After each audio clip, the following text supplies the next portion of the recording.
皆さん、こんにちは。今回の動画は、ケイクワルク。無料で音楽の作成ができるソフトのインストール、使い方について解説させていただきますね。今回は全部 Google Chrome ってブラウザを使って作業します。持ってない方は概要欄からダウンロードしてくださいね。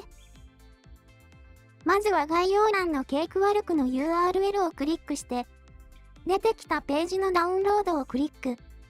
好きな場所にファイルをダウンロードしてくださいね。ダウンロードしたファイルをインストール、起動すると、こんな画面が出てくると思います。まずは登録から始めるので、名前、メールアドレス、パスワードを入力してサインアップ。ちょっと画像を隠してるけど、こんなページが出るから、コンティニューを押してね。好きな音楽のジャンルとか、バンドでは何やってるとか聞かれるけど、適当で OK だよ。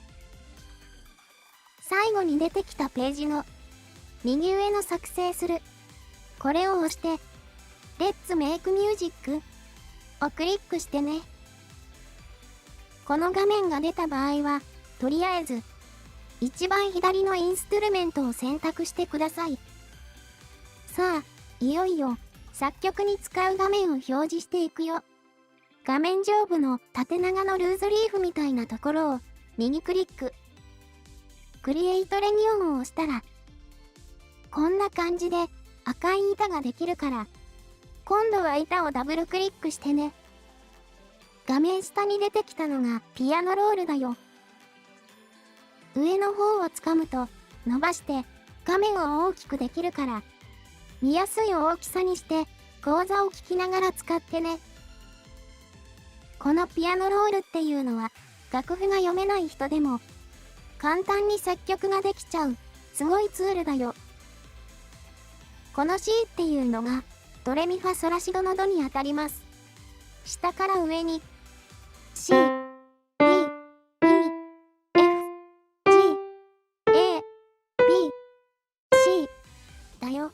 音名順に並んでるよ。ピアノロールの使い方は簡単。コントロールを押しながら画面をクリックするだけ。そうするとこんな細長い棒が書けるよ。棒はコントロールを離してドラッグすれば動かせちゃいます。棒の端を掴むと伸ばしたり縮めたりもできるよ。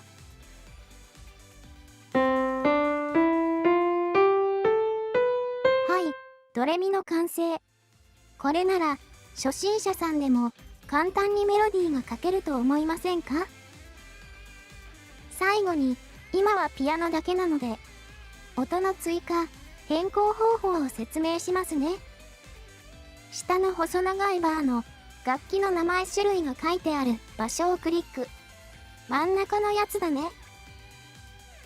こんなにいっぱい楽器があります。今回はロックオルガンを選ぼうかな。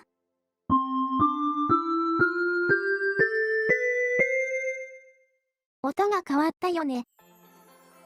次は音を足してみよう。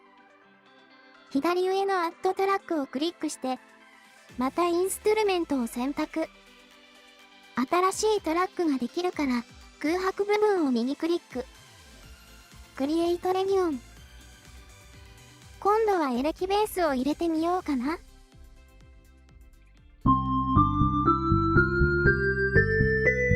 するとこんな感じ。もう一個、今度はリズムを足そう。ドラムは、ドラム専用のピアノロールが立ち上がるよ。これは、初心者の人でも、ドラムがすんごいわかりやすいと思う。ドラムの打ち込み、作り方なんかはまた、作曲をする段階になったら個別に動画を作るね。じゃあ最後にドラムも合わせて。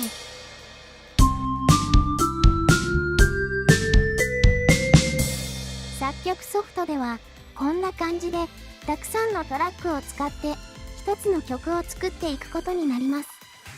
使い方はわかりましたか？わからないことは Twitter をフォローしていただければどんどん質問にも答えさせていただきますね。